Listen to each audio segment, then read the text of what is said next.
Você já parou para pensar no que realmente aconteceu naquela noite em Belém? Eu não estou falando de árvores enfeitadas, com luzes coloridas, nem de presentes embrulhados com papel brilhante, e também não estou falando de ceias fartas, com toda a família reunida. Eu estou falando do momento extraordinário em que Deus entrou na história da humanidade, de uma forma que absolutamente ninguém estava esperando. Um bebê, isso mesmo, um bebê indefeso em uma manjedoura, no meio de uma noite fria, cercado por pastores simples, trabalhadores comuns que acabavam de ter o encontro mais extraordinário de suas vidas. Eles tinham acabado de ver e ouvir anjos, anjos de verdade, e agora eles estavam ali diante do Salvador do mundo. Hoje eu quero falar com você sobre o quadro completo do nascimento de Jesus. Não apenas sobre o bebê na manjedoura, mas sobre o que aquele nascimento significa para você hoje. Porque quando você entende o que realmente aconteceu naquela noite e compreende o propósito por trás daquele nascimento, você nunca mais vai olhar para o Natal da mesma forma. A paz do Senhor, meu querido irmão, minha querida irmã. Quem fala aqui é o pastor Edivaldo Oliveira. Você está no canal Minuto com Deus. Eu já quero pedir que você dê o like no vídeo, se inscreva no canal e ative as notificações. Essas ações são rápidas, mas nos ajudam muito. Escreva aqui nos comentários essa frase: Jesus é o maior presente. E escreva também o seu pedido de oração, porque no final dessa mensagem eu quero orar por você. No Evangelho de Lucas, no capítulo 2, versículos 10 e 11, está escrito assim: Então o anjo lhes disse: Não tenham medo, pois trago boas novas de grande alegria para vocês, que são para todo o povo. Hoje, na cidade de Davi, nasceu o Salvador, que é Cristo o Senhor. Aleluia. O capítulo 2 de Lucas nos conta uma história extraordinária. Havia pastores nos campos cuidando das suas ovelhas durante a noite. Era uma noite como qualquer outra para eles. Mais um turno de trabalho, mais uma noite ali vigiando as ovelhas. E eles não estavam esperando que nada de especial acontecesse. Mas de repente, do nada, um anjo do Senhor apareceu e a glória de Deus brilhou ao redor deles com uma luz sobrenatural. E eles ficaram ali absolutamente aterrorizados. Imagina essa cena, você está trabalhando, cuidando ali do seu gado, das suas ovelhas, e de repente um anjo aparece na sua frente, com uma luz brilhante ao redor dele. Eu tenho certeza que você ficaria apavorado. Mas o anjo falou uma coisa muito importante: não tenham medo, eu trago boas notícias, notícias alegres para vocês e para todo o povo. Você consegue perceber a profundidade do que está acontecendo aqui nessa cena, irmãos? Deus não anunciou o nascimento do Salvador para os reis lá nos seus palácios, nem para os sacerdotes importantes no Templo de Jerusalém. Ele não anunciou para os poderosos, para os ricos, para as pessoas influentes. Ele anunciou primeiramente para pastores simples, pessoas comuns, trabalhadores noturnos que ninguém considerava importantes. E sabe por quê? Porque o Evangelho é para todos. A salvação está disponível para todos nós. Jesus veio para toda a humanidade. Não importa quem você é, de onde você vem, o que você fez no passado, quanto dinheiro você tem na sua conta ou não tem dinheiro nenhum, ou qual é a sua posição social. Jesus veio para você. E depois que o anjo falou, uma coisa mais extraordinária aconteceu. Uma multidão de exércitos celestiais apareceu ali. Não era só um anjo mais, era uma multidão de anjos, louvando a Deus e dizendo assim: glória a Deus nas alturas e paz na terra entre os homens a quem Ele quer bem. Imagina essa cena também. Tenta visualizar isso aí na sua cabeça. Pastores simples, trabalhadores comuns, no meio de uma noite escura, de repente são cercados por uma multidão de anjos brilhantes, ouvindo o coro celestial louvando a Deus. O céu se abriu, a glória de Deus se manifestou e eles estavam ali, testemunhando tudo isso. Eu imagino que deve ter sido uma cena maravilhosa. Aquela noite mudou a vida deles para sempre. Eles nunca mais seriam os mesmos. Como você poderia ser o mesmo depois de ver e ouvir o que aqueles homens viram e ouviram? E o que aqueles pastores fizeram? Em Lucas 2, nos versos 15 e 16, diz que quando os anjos se retiraram deles para o céu, os pastores disseram uns aos outros: vamos já até Belém e vejamos isso que aconteceu e que o Senhor nos deu a conhecer. Eles foram apressadamente e acharam Maria e José e o menino deitado na manjedoura. Aqueles homens não hesitaram nem por um segundo. Eles não disseram assim: vamos pensar sobre isso. E nem vamos esperar até amanhã, quando estiver claro. Ou vamos terminar o nosso trabalho primeiro. Não, eles foram imediatamente. Eles largaram tudo, deixaram ali as suas ovelhas e foram correndo para ver o Salvador. Porque quando você ouve sobre Jesus e recebe o chamado de Deus, a resposta é imediata. E quando eles viram Jesus, quando estavam diante do bebê na manjedoura e viram ali com seus próprios olhos o Salvador do mundo, eles não guardaram isso só para si mesmos. Nos versos 17 e 18 diz assim: e vendo-o, divulgaram a palavra que acerca do menino lhes fora dito. E todos os que a ouviram se admiraram do que os pastores lhe diziam. Eles contaram para todo mundo o que encontraram. Não conseguiram ficar em silêncio. Eles tinham visto o Salvador com seus próprios olhos. Eles tinham ouvido os anjos com seus próprios ouvidos. E eles precisavam compartilhar isso. Era urgente, importante e era a melhor notícia que eles já tinham ouvido. Eu quero te fazer uma pergunta. Quando foi a última vez que você falou sobre Jesus para alguém? Quando foi a última vez que você compartilhou o que Jesus fez na sua vida?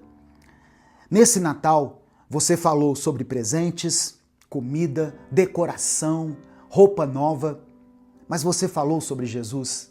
Você disse para alguém que Jesus é o maior presente? Você compartilhou o Evangelho? Os pastores não conseguiram ficar em silêncio. E se você realmente entende quem Jesus é e o que ele fez por você, você também não vai conseguir ficar em silêncio. Mas por que o nascimento de Jesus é tão importante assim, pastor? Por que que isso mudou tudo? Porque Jesus não veio só para nascer, ele veio para morrer, para pagar o preço pelos nossos pecados e para nos salvar. Em João capítulo 3, verso 16, está escrito: porque Deus amou o mundo de tal maneira que deu o seu Filho unigênito, seu único Filho, para que todo aquele que nele crê não pereça, mas tenha a vida eterna. Deus te ama tanto que ele enviou seu próprio Filho para morrer por você, para que você pudesse ser perdoado, ter a vida eterna e ter um relacionamento com ele. O Natal não é sobre decoração, presentes ou comida. O Natal é sobre Jesus. É sobre o amor de Deus por você e sobre a sua salvação. E a pergunta que você precisa responder é: o que você vai fazer com aquilo que você sabe sobre Jesus? Você pode fazer como aquelas pessoas que ouviram os pastores e apenas se admiraram. Elas ouviram a história, acharam interessante e foram embora. E nunca fizeram nada com isso. Ou você pode fazer como os pastores, responder, crer e receber Jesus como seu Salvador. Talvez você esteja aqui hoje assistindo pela televisão ou ouvindo pelo celular e você nunca entregou sua vida a Jesus.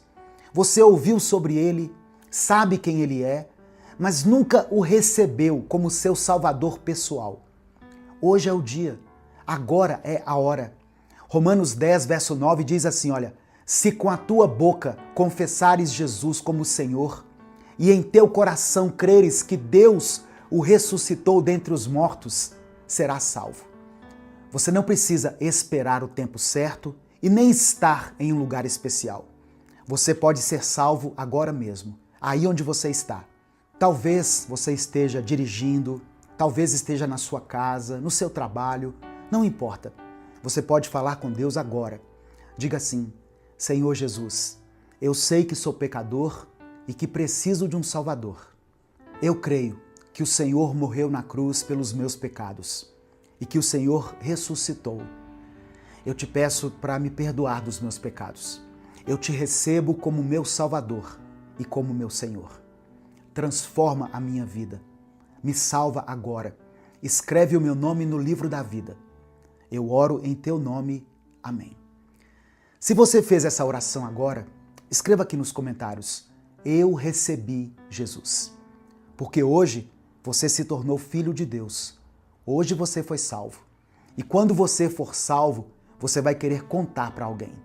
Assim como aqueles pastores não conseguiram ficar em silêncio, você também não vai conseguir. Você vai querer compartilhar o que Jesus fez na sua vida. Nesse momento eu quero orar por você. Se você ainda não escreveu o seu pedido de oração nos comentários, escreva ele aqui. E escreva isso pela fé. Jesus é o maior presente. Vamos falar com o Pai agora. Senhor nosso Deus e nosso Pai, nós nos colocamos agora na Tua presença, com o nosso coração grato. Obrigado, Pai, porque naquela noite, em Belém, o Senhor decidiu nos visitar. Obrigado porque o Senhor não nos abandonou na nossa condição de pecador. Não nos deixou perdidos e nem sem esperança. Obrigado porque o Teu amor se manifestou em forma de um menino, simples, frágil aos olhos humanos, mas que carregava em si toda a salvação da humanidade. Obrigado por Jesus. Obrigado pelo maior presente que nós já recebemos, mesmo sem merecer.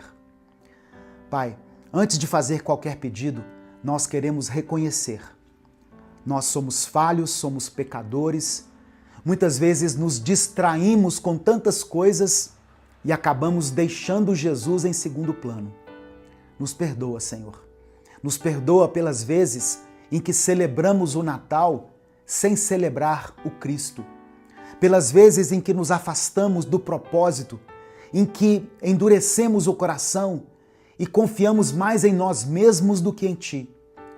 Nessa hora, nós pedimos que o Teu Espírito Santo visite cada pessoa que está ouvindo essa mensagem.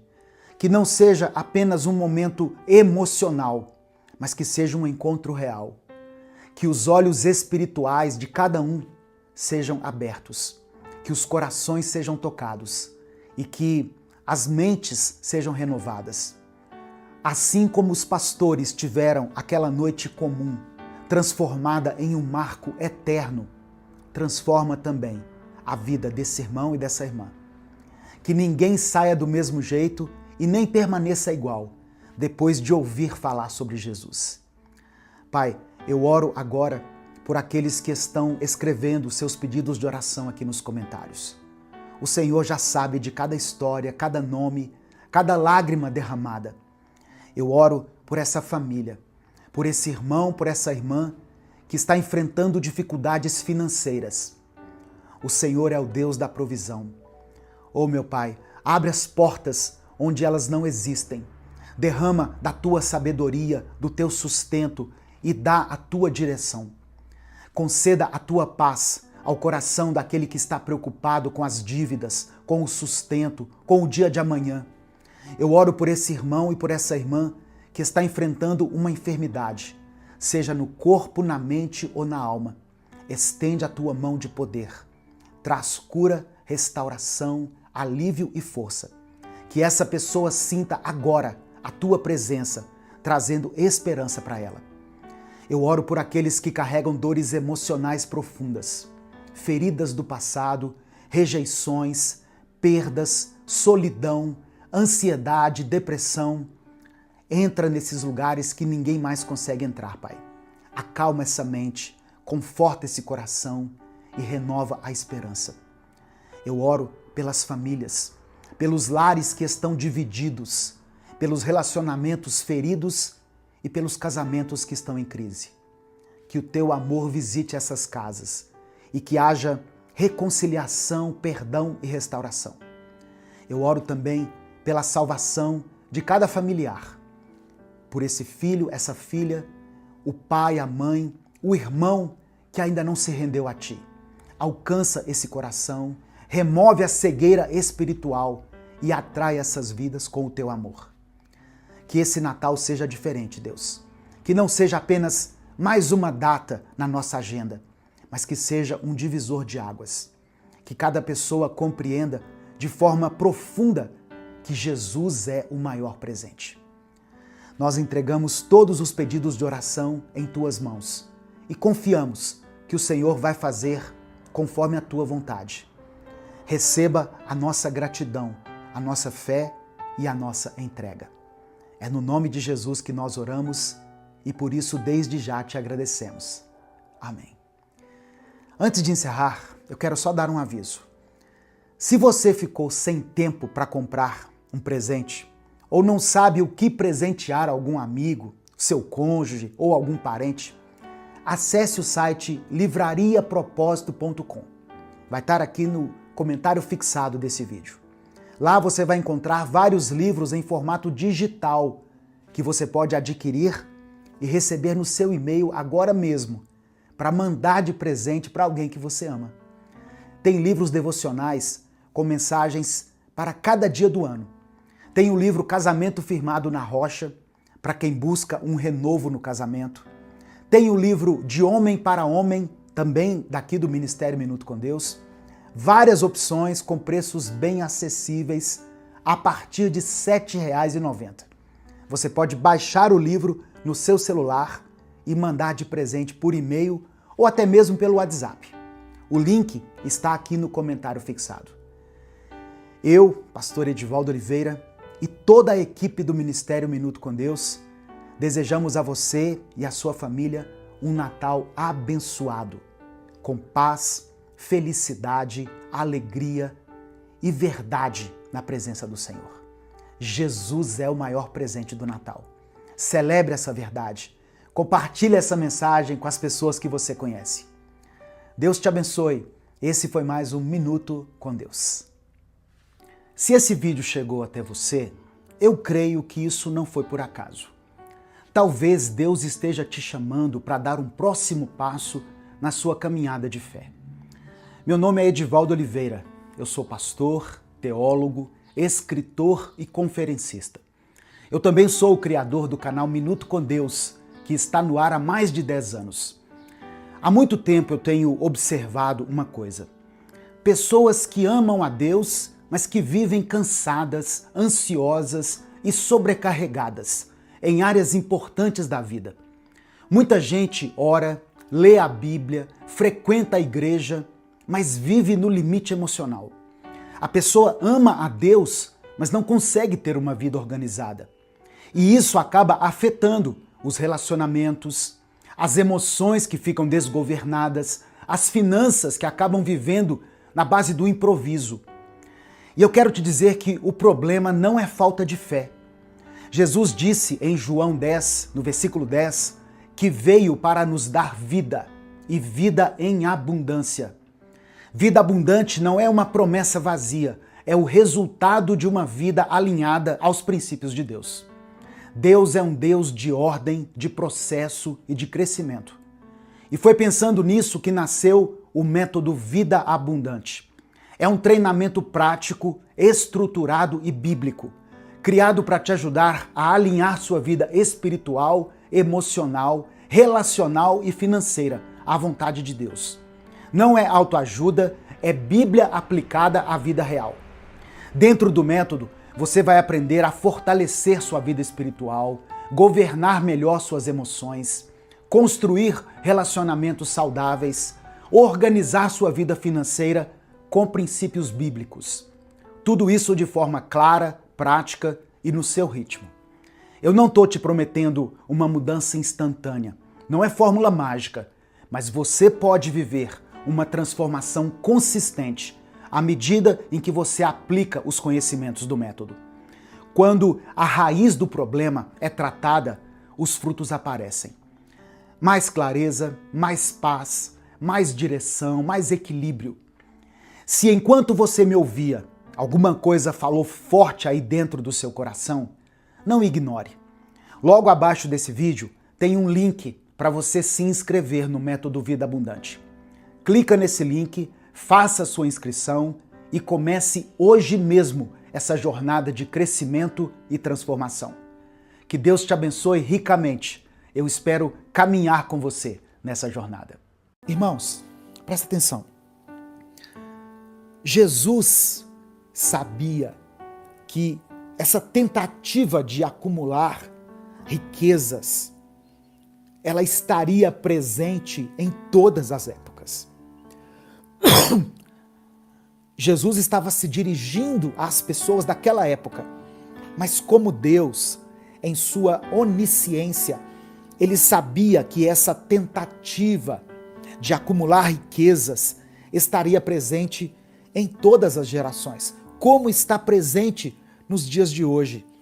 Por isso, ele nos alerta que os tesouros terrenos, e aqui os tesouros terrenos, não se refere somente a dinheiro, a ouro, a dólar, o que mais? Bitcoin. Não é somente dinheiro. Os tesouros terrenos, muitas vezes, são as coisas passageiras que nós apostamos nelas. Por exemplo, status, poder, fama, reconhecimento, um título. As pessoas se apegam a tudo isso, se esquecendo que essas coisas são transitórias, são frágeis. Porque essas coisas podem ser destruídas. E aqui Jesus fala no texto que a traça, a ferrugem, os ladrões podem levar esses tesouros. Então, acumular tesouros na terra é investir a nossa energia, o nosso tempo, a nossa disposição em coisas que são temporárias. É construir a nossa vida sobre uma base que não é sólida e que pode desmoronar a qualquer momento. Amém? A traça e a ferrugem, elas representam aquilo que corrói, aquilo que deteriora com o tempo. A traça, ela, por exemplo, ela destrói roupas. Eu tenho muitas roupas. Daqui a alguns anos, as traças podem destruir as roupas. Isso naquela época era muito comum, hoje não é tão comum, né? Mas naquela época de Jesus, na antiguidade, as roupas eram uma evidência de riqueza, de status. A ferrugem, por sua vez, corrói metais valiosos, que também eram sinais de riqueza. Já os ladrões, usados aqui nessa figura de linguagem por Jesus, simbolizam a instabilidade do mundo material, onde aquilo que nós possuímos, de uma hora para outra, pode ser tomado de nós. O ladrão, ele não avisa quando vai roubar. Muitas vezes nós apostamos a nossa vida em um projeto, em um casamento, em uma carreira, e isso pode ser tomado de nós de uma hora para outra. nós não temos controle sobre a nossa vida. Nós não temos controle sobre as circunstâncias. Jesus, ele nos faz lembrar que tudo aquilo que é material pode ser perdido. E se o nosso coração estiver nessas coisas, nós nos tornamos vulneráveis por causa dessa instabilidade da vida. Amém? Espírito Santo de Deus, que todas as pessoas que estiverem assistindo essa transmissão, por qualquer meio de comunicação, entendam isso. O Espírito Santo é aquele que nos ensina. O Espírito Santo é aquele que nos guia, nos orienta. É aquele que abre os nossos olhos, os nossos ouvidos, para que nós compreendamos as Escrituras. Então, que você e eu possamos nos render a Ele nesse momento. Se o Espírito Santo falou com você através dessa palavra, dê o like no vídeo, se inscreva no canal e ative as notificações. Quer assistir a mensagem completa? Clique aqui no link que está na descrição do vídeo. Que Deus abençoe a sua vida em nome de Jesus. Provérbios capítulo 3, versículos 5 e 6, Salomão escreveu assim: confie no Senhor de todo o coração e não se apoie em seu próprio entendimento. Reconheça o Senhor em todos os seus caminhos e Ele endireitará as suas veredas. Quando Israel estava ali diante do Mar Vermelho, lá em Êxodo 14, o medo dizia para eles o seguinte: voltem para o Egito. A lógica dizia isso para eles. A lógica dizia isso para eles. Voltem para o Egito. Vocês vão morrer ou afogado ou vocês vão morrer aqui pela espada, por causa do exército. Mas o que Deus disse? Fiquem firmes e vocês verão o livramento que o Senhor lhes trará hoje.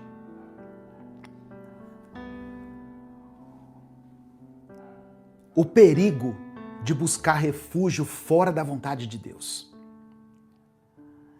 A grande lição aqui, irmãos, de Jeremias 42, é que o Egito simboliza a confiança nas coisas do homem, na lógica humana, nos recursos humanos.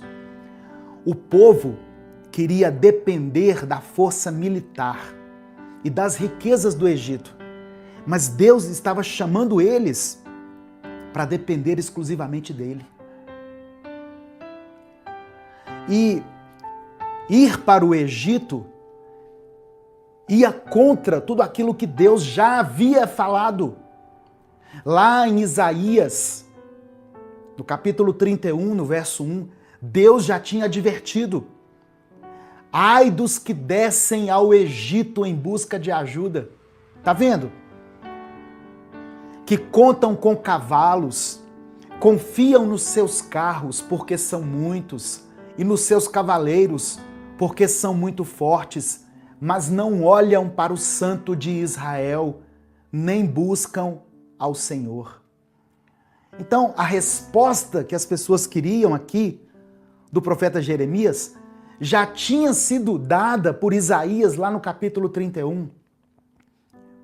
Só que as pessoas, muitas vezes, elas vão até Deus em busca de validação para decisões que elas já tomaram. Em 1 Samuel, capítulo 13, Saul ofereceu o sacrifício no lugar de Samuel. Samuel, que era o profeta, mas Saul ofereceu o sacrifício no lugar dele. Sabe por quê? Porque Saul estava com medo e Saul ficou ansioso diante da guerra. Qual foi o resultado disso? Saul perdeu a graça, perdeu o favor de Deus, foi destituído, foi rejeitado por Deus. Quem busca refúgio só nas coisas humanas, no dinheiro, nos contatos, quem busca apoio somente nessas coisas, mas não consulta a Deus, essa pessoa pode até ter um alívio assim momentâneo, mas ela vai perder a paz verdadeira. Quantas pessoas hoje que estão passando por crises, e aqui eu falo de crises, pode ser em várias áreas da sua vida. Quantas pessoas diante de uma crise buscam atalhos ilícitos, fazem alianças com pessoas erradas, buscam por caminhos mais fáceis, mas assim elas acabam colhendo destruição.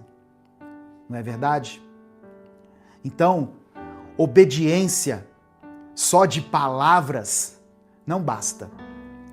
O que o povo falou aqui no texto que eu li? Eu vou voltar aqui.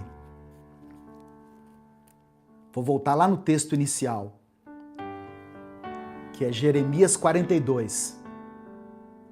Eu vou ler só o versículo 6. Olha só. Quer seja favorável ou não, obedeceremos ao nosso Deus, a quem o enviamos. Isso é o povo falando para o profeta Jeremias. Jeremias, pergunta para Deus para onde nós devemos ir, e a resposta que Deus der, nós vamos obedecer. Eles falaram aqui, irmãos, quer seja favorável ou não, obedeceremos ao Senhor, o nosso Deus. Só que na mente deles já havia uma decisão de ir para o Egito. Deixa eu voltar aqui. Logo depois, no verso 43, eles rejeitam a palavra de Jeremias e descem para o Egito. Tiago, capítulo 1, verso 22, diz que nós devemos ser praticantes da palavra e não apenas ouvintes, enganando-nos a nós mesmos. O profeta Jonas tentou fugir para a cidade de Tarsis, mesmo depois de ouvir claramente aquilo que Deus queria dele. O que Deus falou para Jonas? Vai para Nínive. O que Jonas decidiu no coração? Eu vou para Tarsis. Muitas pessoas falam assim, seja feita a tua vontade. Não é verdade? Nós não oramos assim? A oração do Pai Nosso, nós falamos isso com Deus? Seja feita a vossa vontade, seja feita a tua vontade, Senhor. Só que como que nós vivemos na prática? Seja feita a minha vontade. É isso que acontece, na maioria das vezes. No final dessa mensagem eu vou orar por você. Por isso escreva aqui nos comentários o seu pedido de oração. Se o Espírito Santo falou com você através dessa palavra, dê o like no vídeo, se inscreva no canal e ative as notificações. Quer assistir a mensagem completa? Clique aqui no link que está na descrição do vídeo. Que Deus abençoe a sua vida em nome de Jesus.